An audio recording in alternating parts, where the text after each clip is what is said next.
adik-adik, ketemu lagi barengan sama kita di Planet Science, a journey into science. Bersama saya Karyo dan juga saya Sarah. Nah teman-teman, kali ini kita bakal mencoba membahas tentang banjir. Karena apa? Karena di Indonesia sekarang udah sering banget terjadi yang namanya banjir. Jadi penting banget buat kalian untuk menyaksikan episode kali ini. Betul, penasaran? Kita lihat aja sama-sama.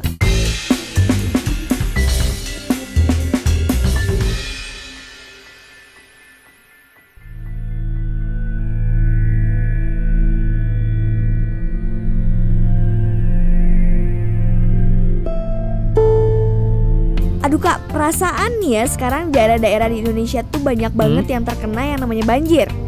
Jadi kayak ritual musiman gitu. Ya wajar sih. Soalnya kalau menurut para peneliti, semakin kesini air laut itu semakin naik. Jadi banyak juga daratan yang tergenang oleh air, apalagi daratan yang rendah.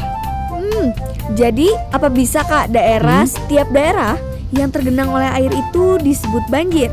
Ya nggak juga sih, soalnya kalau kita lihat menurut definisinya, banjir itu adalah peristiwa meluapnya air secara berlebihan di daerah yang sebelumnya kering. Gitu, ngerti gak? Ngerti.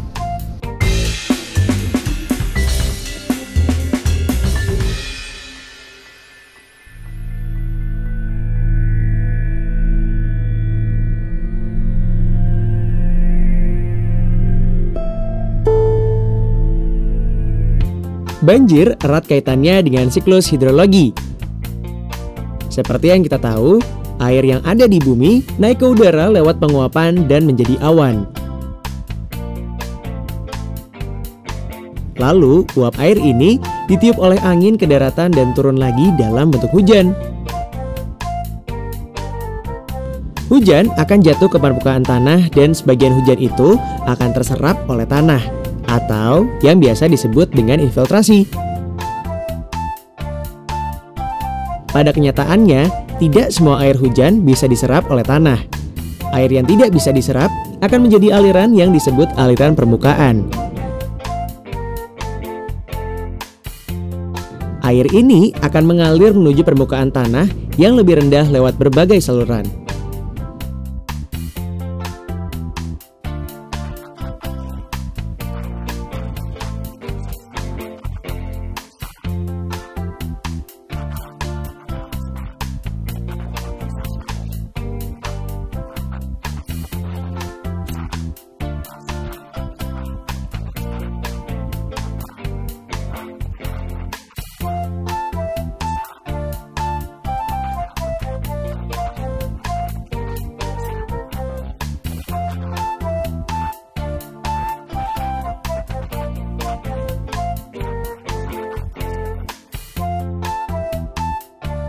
Pada intinya, banjir terjadi karena air yang masuk ke dalam sungai cukup besar, yang disebabkan oleh kecilnya kemampuan tanah untuk menyerap air. Hal ini bisa disebabkan karena gundulnya tanaman di daerah daratan, sehingga tidak ada akar tanaman yang bisa menyerap air dengan baik.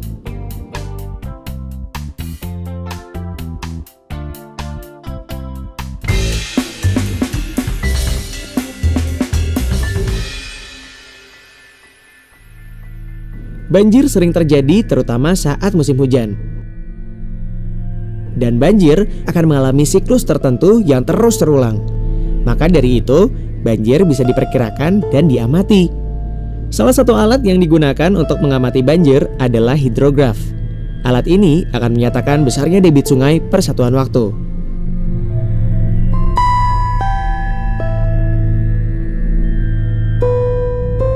Menurut cara terjadinya, banjir dapat dibedakan menjadi 3 jenis, yaitu banjir lokal. Banjir ini terjadi bila curah hujan tinggi di suatu wilayah dan penyerapan air di wilayah tersebut terganggu. Biasanya terjadi pada kondisi tanah yang padat atau luas daerah resapan airnya sempit. Banjir kiriman.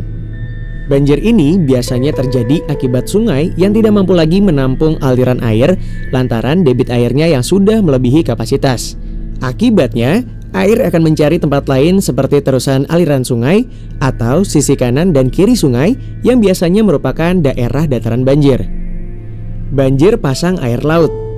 Banjir ini disebabkan lantaran peristiwa pasang surut air laut. Ketinggian muka air laut meningkat sehingga aliran air di bagian muara sungai akan lebih lambat dibandingkan bila saat laut surut.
Urbanisasi adalah datangnya penduduk dari daerah pedesaan menuju perkotaan.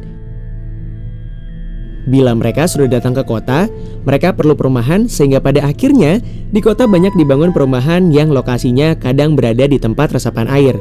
Misalnya di sawah atau lereng bukit.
Secara morfologi, sungai terdiri dari aliran utama sungai dan dataran landai di sebelah kiri kanan sungai yang disebut dengan dataran banjir. Dataran banjir lebarnya bisa ratusan meter hingga puluhan kilometer tergantung besar kecilnya sungai. Dataran banjir merupakan daerah yang terbentuk akibat dari pengendapan banjir. Karena saat banjir terjadi, tidak hanya air yang dibawa, tapi juga tanah yang berasal dari hilir sungai.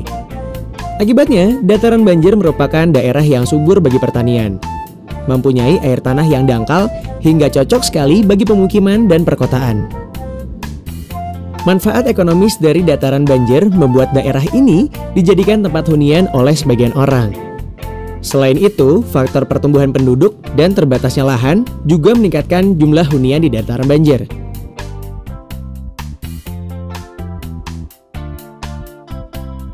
Jadi, bukan hal yang aneh bila daerah dataran banjir kebanjiran, karena memang merupakan daerah yang akan dilalui air. Justru manusia yang harus pandai memilih tempat hunian yang nyaman.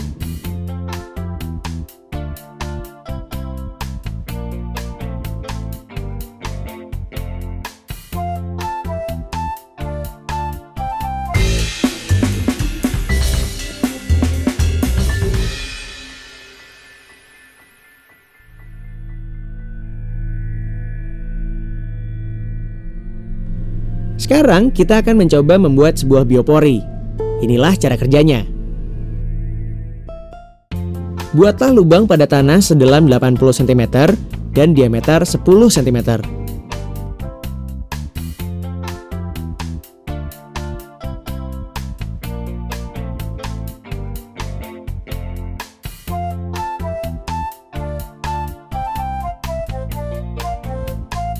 Masukkan sampah lapuk 2 hingga 3 kg tergantung jenis sampah ke dalam lubang tersebut.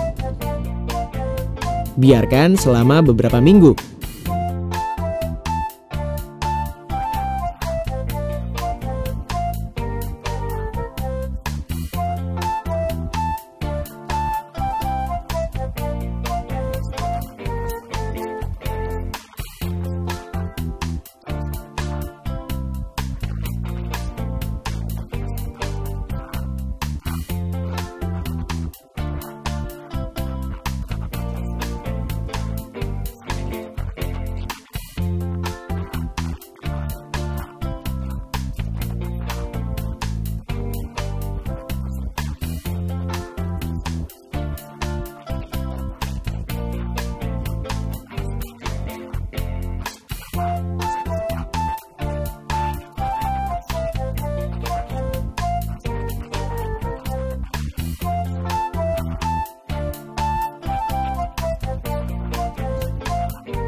Beberapa penyebab banjir antara lain gundulnya hutan di daerah hulu. Hal ini membuat air hujan langsung jatuh ke tanah. Hal ini menyebabkan air langsung mengalir menuju sungai dalam jumlah yang relatif banyak. Sempitnya wilayah tangkapan dan resapan air. Hal ini membuat air tidak dapat tertampung dengan baik. Air yang tidak tertampung inilah yang akhirnya menyebabkan banjir. Kurangnya vegetasi di sekitar daerah aliran sungai. Hal ini berdampak pada tidak adanya pelindung bagi tanah. Hal ini menyebabkan tanah lambat laun terkikis dan menyebabkan pendangkalan sungai. Dangkal dan sempitnya sungai. Hal ini berkontribusi banyak pada meluapnya air sungai. Hal ini disebabkan oleh tidak tertampungnya air sehingga menimbulkan banjir.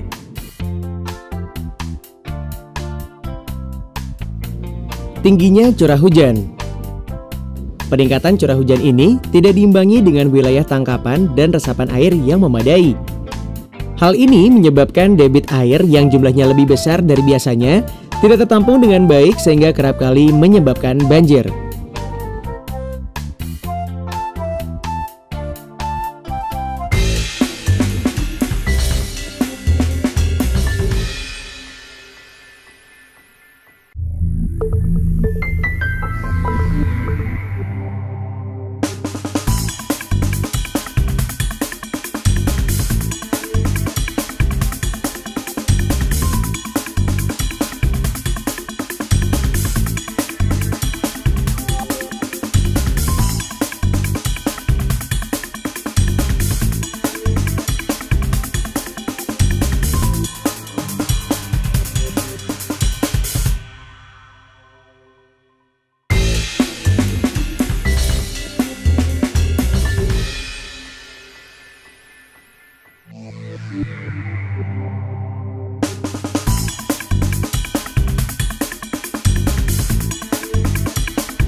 Tadi kan udah dibahas kalau misalnya banjir itu bisa jadi bencana alam ataupun jadi manfaat. Nah, yang mau saya tanyain sekarang, dampak negatif dari banjir apa sih, Kak? Oh, jadi gini nih, Dek. Ada 3 dampak negatifnya. Yang pertama itu dampak utama, yang kedua dampak sekunder, dan yang terakhir ada dampak jangka panjang. Untuk lebih jelas lagi, mending kita saksikan aja penjelasan yang satu ini. Dampak utama banjir bisa berupa kerusakan gedung, mobil, jembatan, jalan, dan struktur bangunan lainnya. Sementara dampak sekunder banjir adalah terkontaminasinya persediaan air bersih sehingga air bersih menjadi langka. Menyebarnya penyakit yang berhubungan dengan air bersih seperti muntaber dan gatal-gatal. Rusak dan terputusnya persediaan makanan. Air juga biasanya merusak tanaman sehingga tanaman tidak bisa dipanen.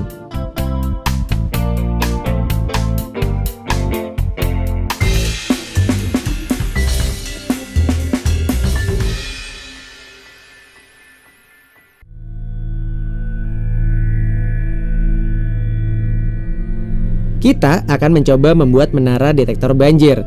Sediakan alat dan bahannya.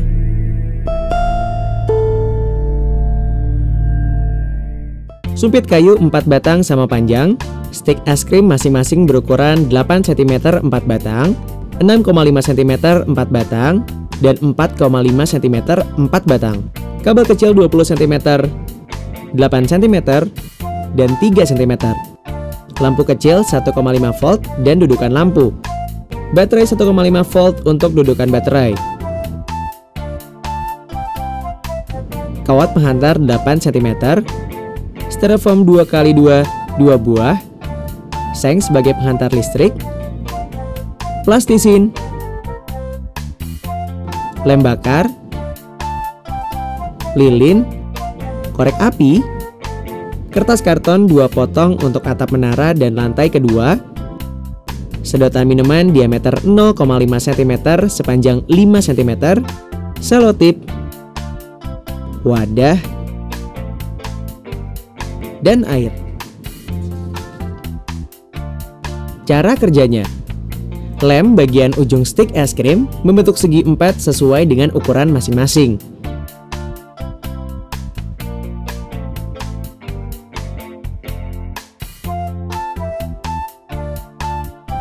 Lem ketiga segi 4 tadi pada 4 sisi sumpit sehingga membentuk menara.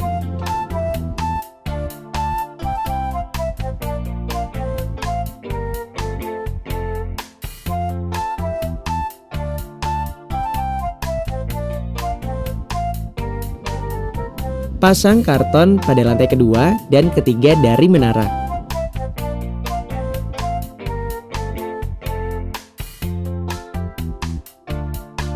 Pasang dan rekatkan seng di bawah karton lantai kedua.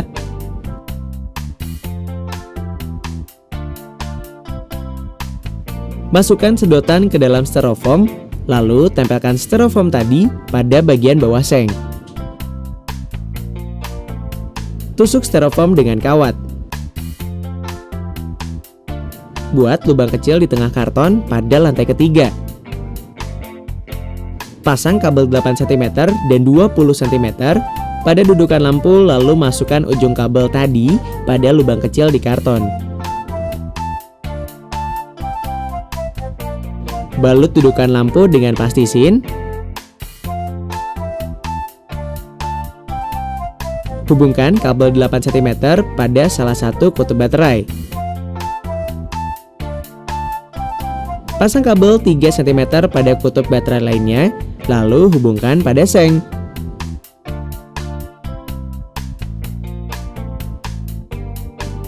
Hubungkan kabel 20 cm pada kawat di styrofoam.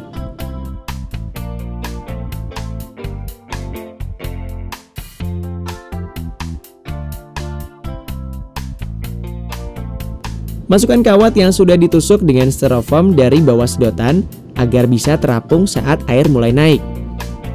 Jika semua rangkaian sudah dipasang, masukkan menara ke dalam wadah kosong lalu isi dengan air secara perlahan.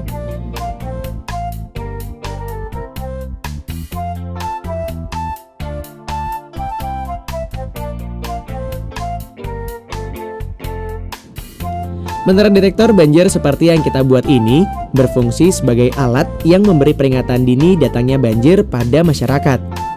Cara kerjanya adalah Jika ketinggian air sudah melebihi ambang batas aman, maka lampu akan menyala.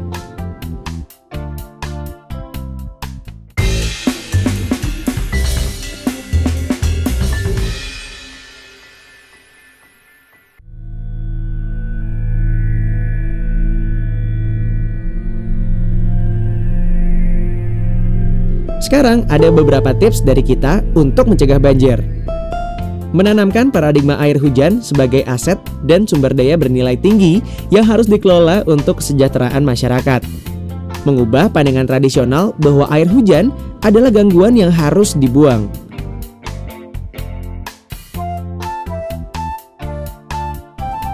Memelihara sumber air dengan cara tidak menggunakan sumber air permukaan dan air bawah tanah secara berlebihan.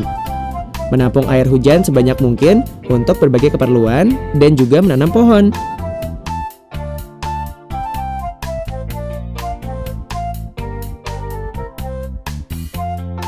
Menggunakan paving block yang berlubang agar air hujan dapat mengalir bebas ke dalam tanah. Mempertahankan daerah bantaran sungai dan tidak menjadikannya sebagai tempat tinggal. Tapi bila daerah kalian terlanjur terlanda oleh banjir, ini yang harus kalian lakukan ketika banjir itu surut. Bersihkan tempat tinggal dan lingkungan sekitar rumah dari lumpur yang dibawa oleh banjir. Lakukan pemberantasan sarang nyamuk yang berada di sekitar lingkungan. Perbaiki jamban dan saluran pembuangan air limbah agar bisa digunakan.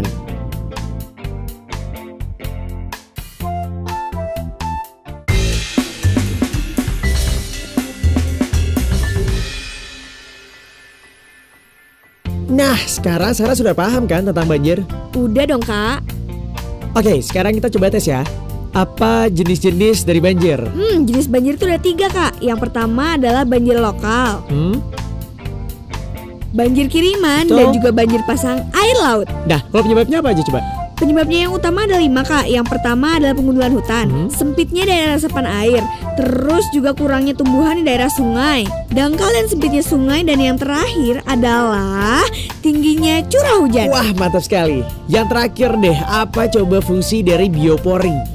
Biopori berfungsi untuk menyerap air ke dalam tanah supaya tidak mengalir di permukaan tanah, dan juga bisa memperkaya cadangan air di dalam tanah loh kak. Wah, sip. Oke teman-teman, sekian dulu ya materi tentang banjir. Selamat bereksperimen. Dan kita bertemu lagi di Planet Science, a journey into science. Dadah.